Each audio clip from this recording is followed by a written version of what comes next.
Hi there, everyone. My name is Naomi Skarpinski. For those of you that don't know who I am the head coach of the modified swim team here at Alden. Standing in front of you is Elizabeth Osua, who will be taking over for me for the first part of the season. As you can see, I'm currently not in Alden or the United States. I am currently in Manchester, England, studying abroad, finishing up my undergraduate degree over here, and then I'll graduate in May. And Liz has been gracious enough to take over the first part of the season and start the modified season off. We have very, very similar coaching styles and personalities, and we have worked together before, and we work really well together, and we've been in great communication about what my expectations are and what she expects to do and bring to the table for our swimmers.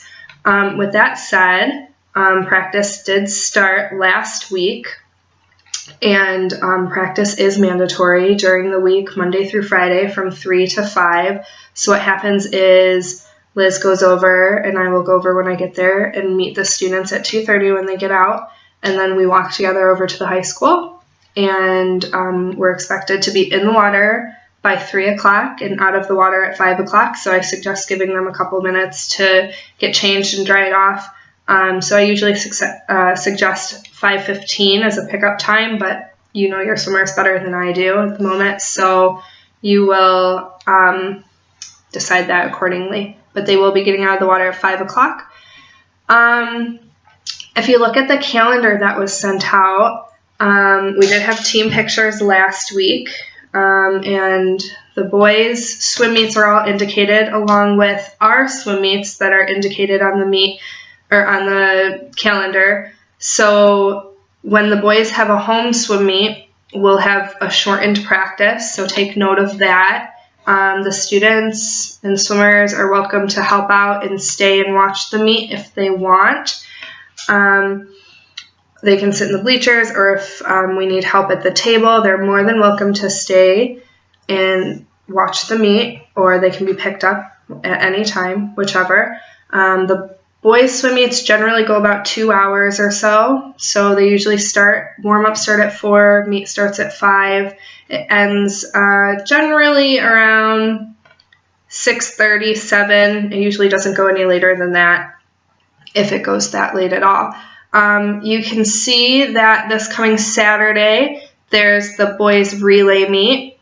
Now, generally, the modified swim team helps out with the relay meet, and we use whatever proceeds we make from the concessions we bring and sell towards our swim banquet and parties that we have throughout the year and all those kinds of things. Now, Liz has agreed to work with Coach Rimbeck, Donna Rimbeck, who is the boys' head varsity swim coach, and they're going to be working in part together to coordinate that, because I won't be back in time to participate with that.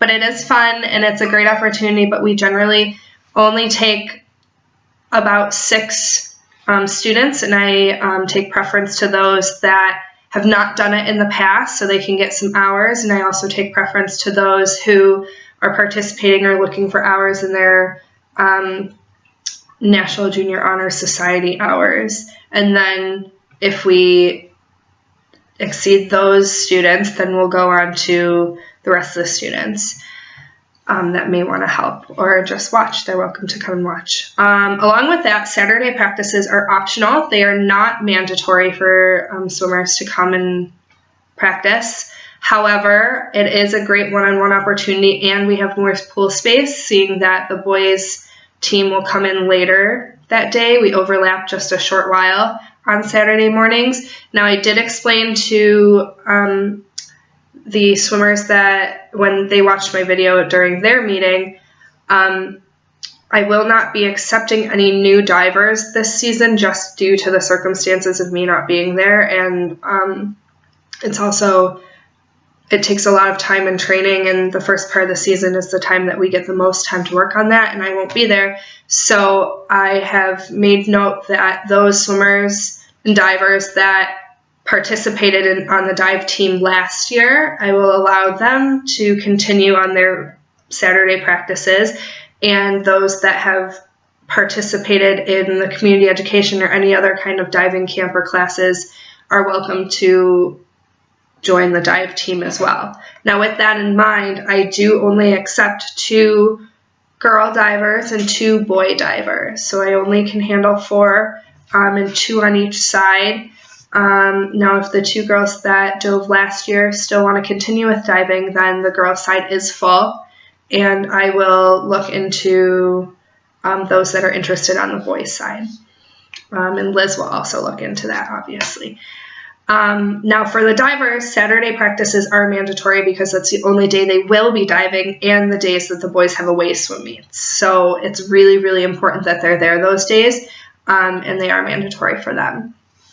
Moving along, if a student is not going to be at practice, I and Liz gets an attendance sheet every day so we know who wasn't in school and who was.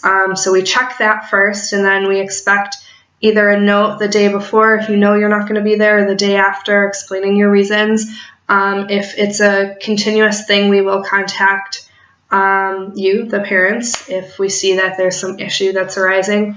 As far as pickup from a swim meet, they are welcome to go home with the parent, and then you would sign them out at the swim meet. Now, if they're leaving with another family member or a friend of a family member or a friend on the team's parents, all of those notes need to be documented. Now, if there's going to be where they're going with a friend on the team, both sets of parents or guardians must write a note in recognition of that and get it signed by the office so that I have proof of that and validation. All of the bus pickup times are addressed in the calendar, so if you check that, all of those times, and if you don't know, I keep very, very frequent communication with parents. I believe in parent communication. I think that that's the success to a successful athlete and a well-balanced athlete. So you will get frequent emails from me, and I'm sure that you'll get frequent emails from Liz as well. Just keeping track of things that are happening, good news, bad news, all of those kinds of things, just an open communication policy. And along with that, you'll receive reminders of swim meets and instructions and directions of how to get to the swim meet and the pool within the school. And you're more than welcome to follow the bus as well. You have the bus times. We leave from the middle school loop right in front of the middle school office, and the bus also drops us off there. So if you're going to pick up your swimmer after the swim meet, you do pick them up there. Now, after away meets, we generally do go get something to eat. It's just been a tradition that we've done since I've coached modified swimming. So we'll take a vote and see if the swimmers want to continue that. It's really up to them. I believe in a firm, again, open communication policy. So I trust that I respect them and that they respect me back. And that's how I move along my season very well. And so depending on what they agree to do as far as after swim meets, we will go with that with the majority vote. For swim meets, there are X number of events, and Liz will go over the events list with you. All swimmers will learn every single competitive swim stroke, as well as relays, starts, turns, dives, all of those things that's required of competitive swimming. And they will all swim every single event throughout the season. So, of course, swimmers have preferences, and we move along through those preferences through their relays and at the end of the seasons once they've completed all of their events. But they will never know if they like an event if they don't try it. So we move along the season that way, and I think that we've had great success rates and a lot of personal goals achieved. Now, going along with personal goals, they set a goal that they want to achieve by writing it on an index card, and Liz and I have been in communication about that, and we post it up so it's a visual reference and a reminder of what they want to achieve by the end of the season. And once they achieve that goal, we move it over to their accomplishments side of the board. practices. I do understand that there are different levels of swimming and different experience levels of the swimmers, and so Liz and I have both talked about and worked out practices and workouts for those that have more experience and those that have less experience, because I can't expect that everybody will be the same coming into this, and not everybody will be the same coming out of this, and I don't want to bring anybody down, and I don't want to push somebody too hard. Now, with that said, I will push your swimmer to their full potential, and in your packet it talks about nutrition and it talks about what's expected. As a parent, and as like when I was a swimmer and my parents came to my sporting events, all I wanted was support. So you as being a parent, that's all I expect is full support, understanding that nutrition is really important, hydration is very important, and support and well-balanced. Swimming is a privilege. It's an extracurricular activity, and school and academics comes first. And I expect that if they're having difficulties in school or detentions arise or whatever kind of penalization they might have for other actions, those need to be addressed first before swimming is addressed. So schoolwork, they can sit at the pool and they're welcome to do their schoolwork, but swimming will be put on hold until that happens, and all of that's taken care of. If we do have any issues arise with detentions, they will miss the following swim meet, and they need to catch up on their work and whatever the issue might be before we continue on with the season for them. And Matt Leibrock, our athletic director, is a firm believer in academics also coming first, so we are all kind of on the same page about that. Any other questions that you might have? My information is on your packets, so you're more than welcome to email me. Because I'm overseas, I can only accept texts through an iPhone, and you have to dial 1716 and then the rest of my number.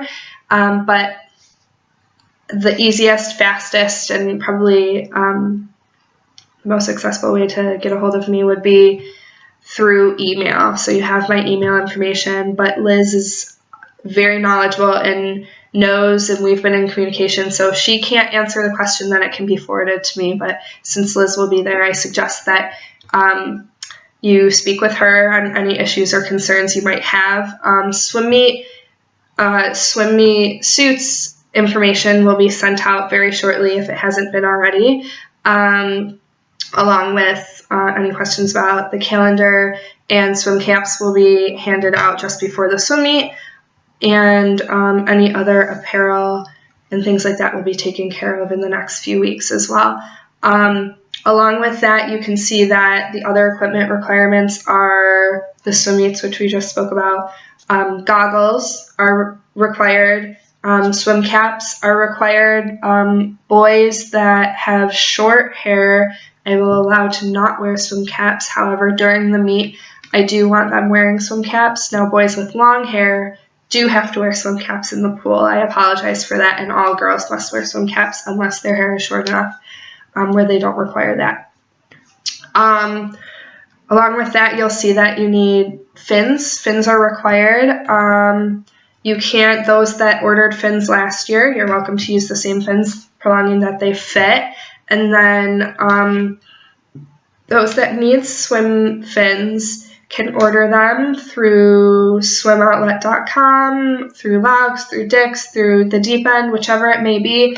But I do require those. I understand that you may not have them yet, and we do have some to borrow, but I do require that everybody has their own, and it just makes for an easier practice. The reason for fins works on strengthening and endurance along with ankle flexibility, and I use them a lot in the pool and for training purposes, and they're a really great tool to have and a piece of equipment for swimmers to have. Along with my philosophy, I believe in fun, and I believe in respect, and I believe in working hard while enjoying what you're doing to work hard. So My swimmers that I've had before, I think, can attest to that. And we do have a lot of fun, but we see a lot of great results, and that's what I'm hoping for from this season as well. I apologize that this season is not exactly what we expected it to be, but I'm glad that it's all working out, and I appreciate the support and the excitement that's coming from everybody in this whole process, and I appreciate the support of Liz and our athletic director for allowing us to do it this way, and I look forward to meeting all of you when I get back. I do plan to be back December 19th, so I'll be in practice that following Saturday, December 20th, and it will be fun, and I can't wait, and I will see you all when I get back, and have a great start to your season. Bye!